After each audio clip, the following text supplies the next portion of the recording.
안녕하세요. 꼬이빠입니다. 자, 오늘 횡령하기로 했죠? 원래 절도하고 강도, 그 다음에 사기인데 제가 말씀드렸습니다. 횡령이랑 배임이 너무 쉬워져 버리니까는 이제 재산범죄의 꽃은 독보적으로 사기예요. 그러다 보니까는 사기는 할 게 조금 많습니다. 많다 보니까는 시간을 조금 많이 할애해갖고 해야 되기 때문에 횡령과 배임을 먼저 해놓고 사기죄를 하도록 하겠습니다. 자, 오늘 횡령을 할 건데요. 횡령 같은 경우에는 절도랑 강도랑은 그 공부 방식이 조금 다릅니다. 절도는 출제위원들이 뭘 물어볼지에 대해서 논점을 잡고 했고, 강도도 마찬가지로 그렇게 공부를 했습니다. 그런데 횡령은요, 이제 논점이 그렇게 없어요. 너무 쉬워졌죠? 논점이 그렇게 없다 보니까 횡령에 대해서 제가 오늘 설명하는 것만 잘 좀 이해를 하시고 잘 공부를 하신다면 횡령죄 기출은 다 커버가 되실 겁니다. 자, 횡령죄를 갖다가 제가 두 파트로 나눠서 강의를 드릴 거고요. 첫 번째 파트에서는 우리 횡령이 뭔지, 그리고 횡령죄에서 주로 출제가 되는 유형의 문제들이 뭔지에 대해서 논점을 좀 잡겠습니다. 그리고 두 번째 파트에서는 횡령죄에서 많이 다뤄지는 판례들인데 여러분들이 헷갈리거나 좀 어려워하는 그런 판례들 위주로 소개를 하면서 기출을 좀 잡아가는 시간을 갖도록 하겠습니다. 아시겠죠? 자, 일단 횡령을 보기 전에 횡령 다음에 배울 게 뭔가요? 배임죄입니다. 맞습니까? 자, 그런데 여러분, 횡령과 배임 구분하실 수 있습니까? 저도 힘들어요. 정확히 말하면 저 구분 못합니다. 횡령과 배임을 정확하게 구분할 수 있다는 사람은 제가 봤을 때는 거짓말일 수도 있어요. 그러니까 무슨 말이냐? 여러분들 횡령이 뭐냐고 물어보면은 거의 대부분이 타인 소유 자기 점유 재물죄 이렇게 얘기를 합니다. 그럼 배임이 뭐냐고 물어보면 타인의 사물을 처리하는 자가 임무에 위배해서 본인에게 재산 손해를 끼쳤다라고 얘기를 하는데, 그렇다면 제가 하나만 물어볼게요. 타인의 사물을 처리하는 자의 임무가 재물을 보관하는 임무라면, 그때 마음대로 썼다면 횡령일까요? 배임일까요? 어렵죠? 그러다 보니까는 검사, 우리보다 훨씬 더 똑똑한 검사, 변호사도 횡령, 배임을 잘 구분을 못합니다. 아시겠어요? 그러다 보니까는 대법원 판례가 워낙 많은 거예요. 왜? 1심, 2심에서 결론이 안 나니까. 그러다 보니까는 우리 검사가 횡령이나 배임을 기소할 때, 공소제기할 때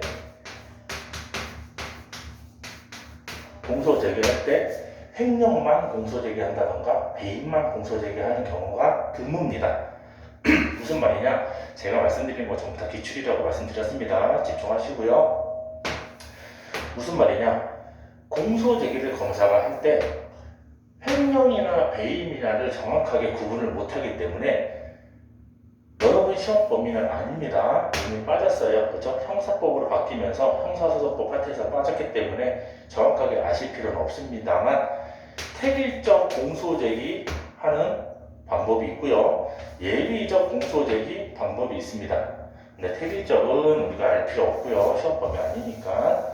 자, 예비적 공소사실이 뭐냐면은 검사가 공소제기를 하면서 판사님 횡령이 되는지 봐주시고요. 횡령이 만약에 안 되면은 배임이 되는지 봐주세요 라고 합니다. 무슨 말씀인지 아시겠습니까? 그러니까 예비적으로 배임죄를 갖다가 공소사실로 더 추가를 한다는 겁니다. 제명을. 그러다 보니까는 왜 이런 식으로 공소제기를 하냐? 만약에 횡령만 공소제기를 했는데 재판을 해보니까 횡령이 안 돼요. 그리고 무죄가 나와버립니다. 그러면 배임죄로 다시 공소제기가 가능한가요? 자, 기판력 때문에 공소제기가 다시 되지 않습니다. 그러다 보니까 횡령을 공소제기할 때 항상 배임을 예비적 공소사실로 공소제기를 한다는 겁니다. 이해하셨습니까? 이런 설명이 우리 시험 기출이랑 무슨 상관입니까? 잘 보세요. 우리 형법은 일반법이죠. 그런데 만약에 성폭법이라든지 특가법이라든지 이러한 특별법이랑 붙어버리면은 뭘 보고 판단할까요? 형법법입니까? 특별법입니까? 특별법을 보죠. 맞습니까? 이 정도는 아실 거라고 생각합니다. 일반법이랑 특별법이랑 붙어버리면은 특별법을 먼저 봅니다. 이해하셨죠? 자, 근데 횡령과 배임은 둘 다 어디 있어요?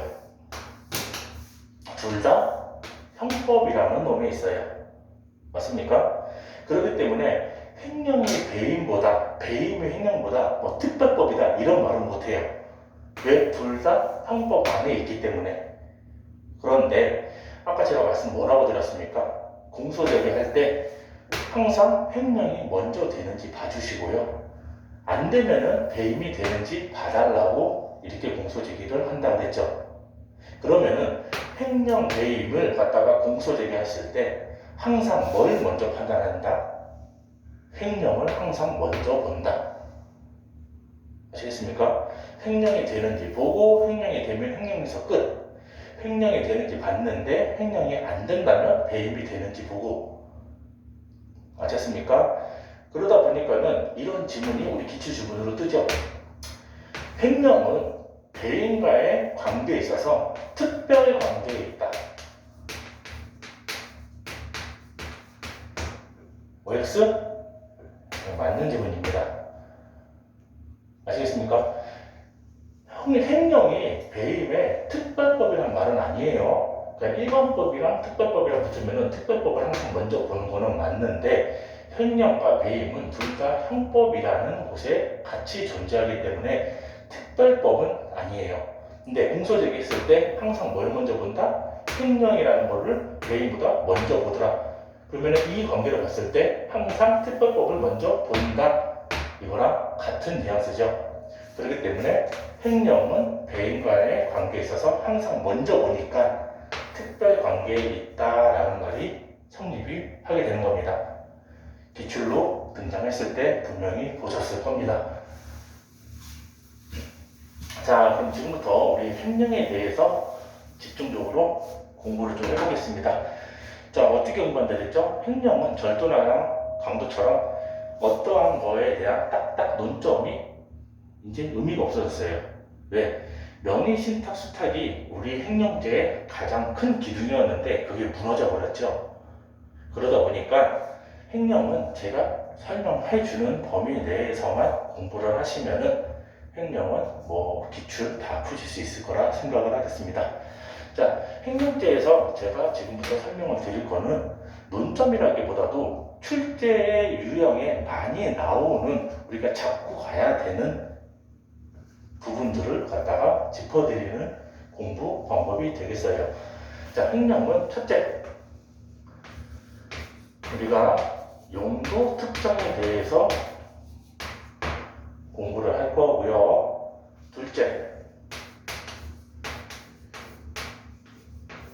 교비 회계에 대해서 공부를 할 거고요. 셋째, 이제 중요도가 많이 떨어진 명의, 신탁, 수탁에 대해서 논점을 좀 잡고 출제가 어떻게 되고 답이 어떻게 나오는지에 대해서 공부를 하겠습니다.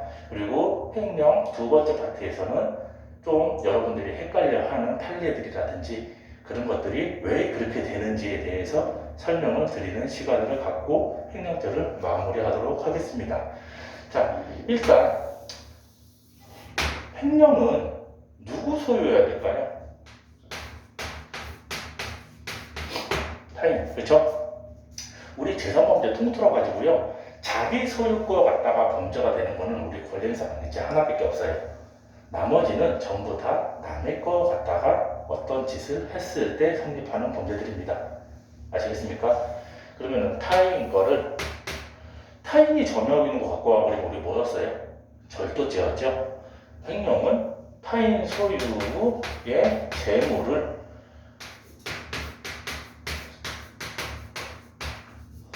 자기가 점유하고 있을 때 그걸 마음대로 써버리면은 그거를 횡령이라고 합니다.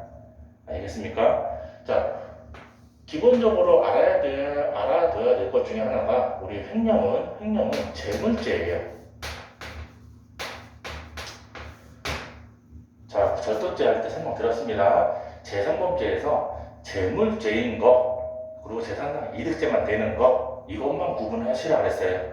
나머지는 둘 다 되는 거기 때문에 따로 묻지 않습니다. 아시겠습니까? 그럼 재물죄라는 게 뭐다? 뭔가를 맡겨야 된다는 거죠. 눈에 보이지 않는 소모성이 없는 재물이 아닌 것을 맡길 수가 없습니다. 아시겠습니까? 둘째, 우리 횡령은 위헌범이에요.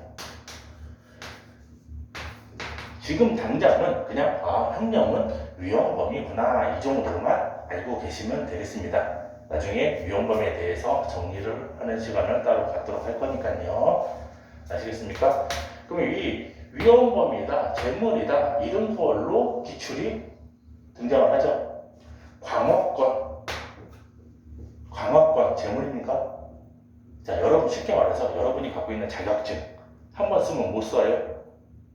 아니죠. 소모되지 않습니다. 그러면 재물이 아니라 소리죠. 그러면 광업권 같은 경우 이런 판례들이 우리 횡령죄 파트에 나오지만 재물이 아니기 때문에 횡령이 안 되는 판례가 되는 거고요. 둘째, 정말 자주 나오는 질문이 이겁니다. 위헌범. 횡령죄에 있어서 침해 행위가 발생하지 않아도 횡령죄는 성립한다 한다. 왜? 위헌범이니까. 알겠습니까? 그럼 현실적으로 재물의 침해가 발생하지 않아도 횡령죄는 성립한다 한다. 왜? 다시 위헌범이니까. 아시겠습니까? 그럼 정리할게요. 타인 소유, 자기 점유의 재물 맞습니까? 맞죠? 그러면 횡령죄에서는 여러분들이 조금 생각을 해보세요. 여러분들이 귀중한 재물을 누구한테 지금 맡기고 어디를 가야 된다고 생각을 해봅시다. 지나가는 모르는 사람한테 맡깁니까? 아니죠. 누구한테 맡겨요? 믿을 만한 사람한테 맡기겠죠. 꼭 계약서 써야지.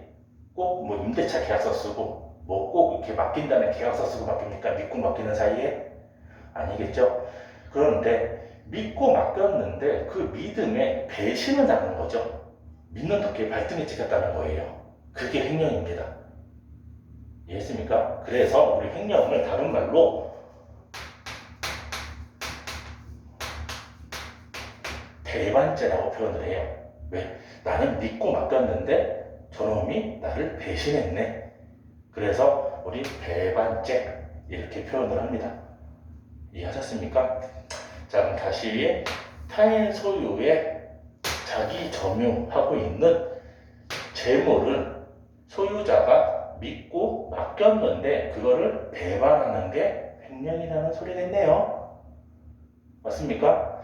자, 물론 소유자가 아니어도 됩니다. 그거는 우리 횡령 파트 2에서 여러분들이 좀 헷갈려하는 질문들이기 때문에 거기서 제가 답아드리기로 하겠습니다. 아시겠죠? 지금 첫 번째 파트에서는 이거 3개에 대해서 잡겠습니다. 자, 일단 우리 횡령죄도 제3범죄이기 때문에 제가 제3범죄의 대전제가 뭐라고 말씀드렸나요? 제3범죄를 왜 한다? 쓰려고. 맞습니까? 절도죄 왜 저지른다? 쓰려고. 강도 왜 한다? 지가 쓰려고. 횡령 왜 할까요? 지가 먹으려고, 쓰려고.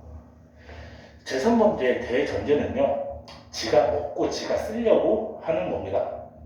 그러다 보니까 우리 횡령죄도 내가 보관하고 있는 이 점유하고 있는 재물에 대해서 내가 먹겠다라는 의사가 필요해요. 그걸 뭐라 그랬어요? 우리 불법 영득의사라고 했죠.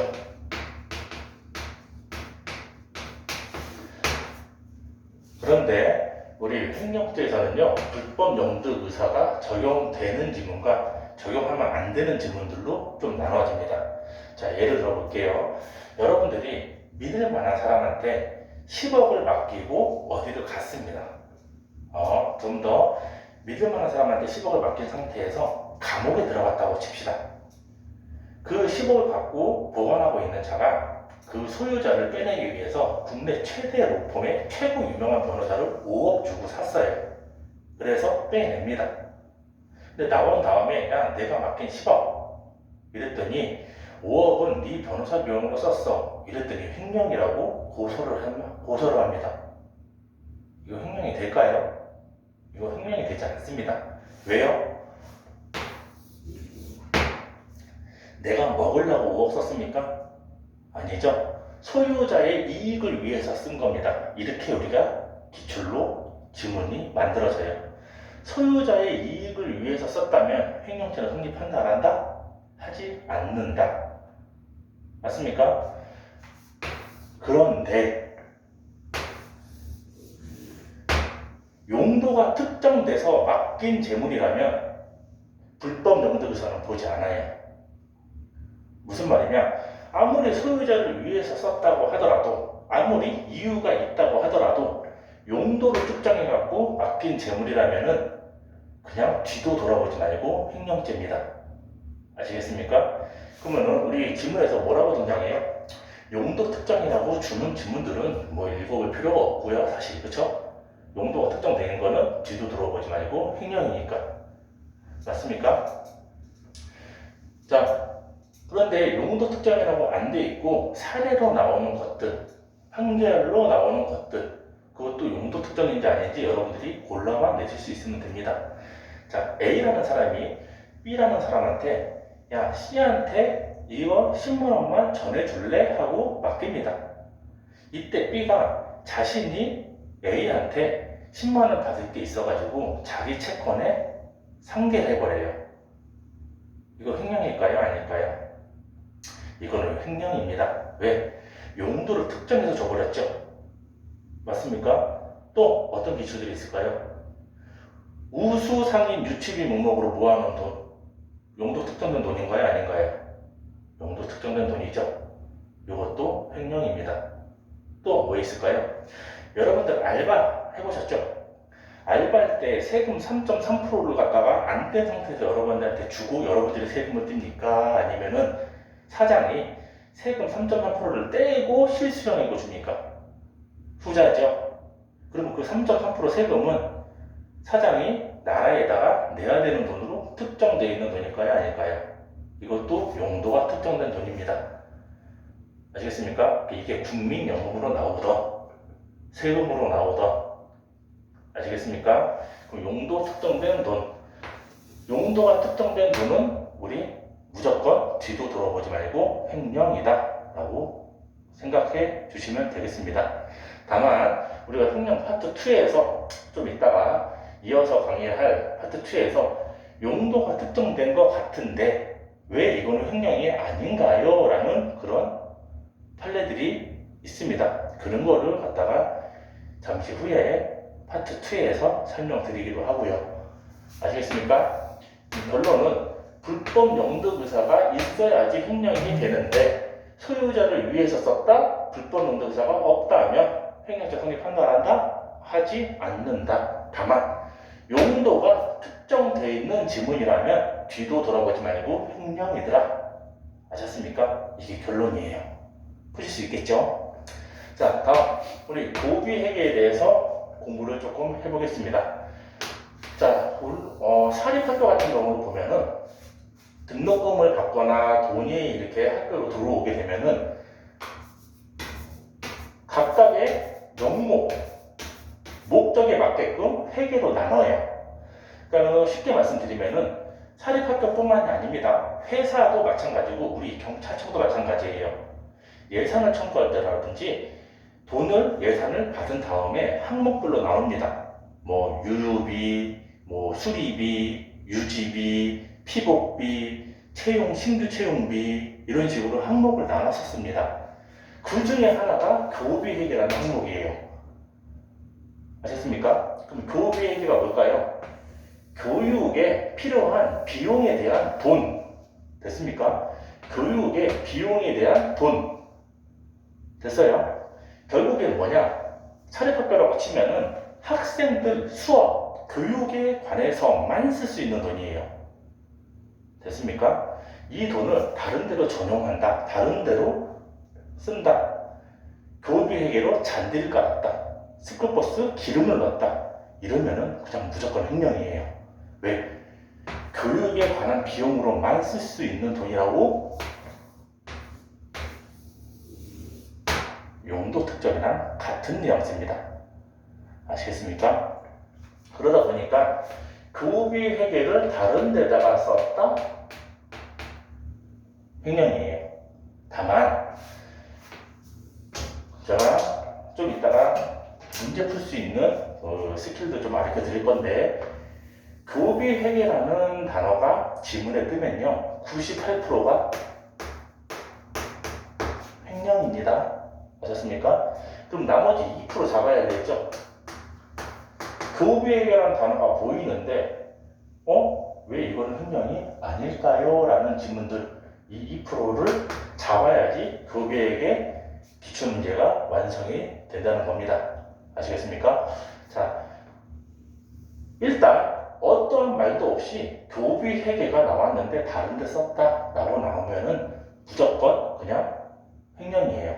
아셨습니까? 근데 그 2%를 보겠습니다. 이 교비 회계로 학생들 교육에 관한 무엇인가를 해줘야 되는데 지금 교비 회계에 돈이 없어요. 바닥났습니다. 잔고가. 그래서 다른 회계에서 이 학생들을 위한 교육에 대한 비용을 지출을 합니다.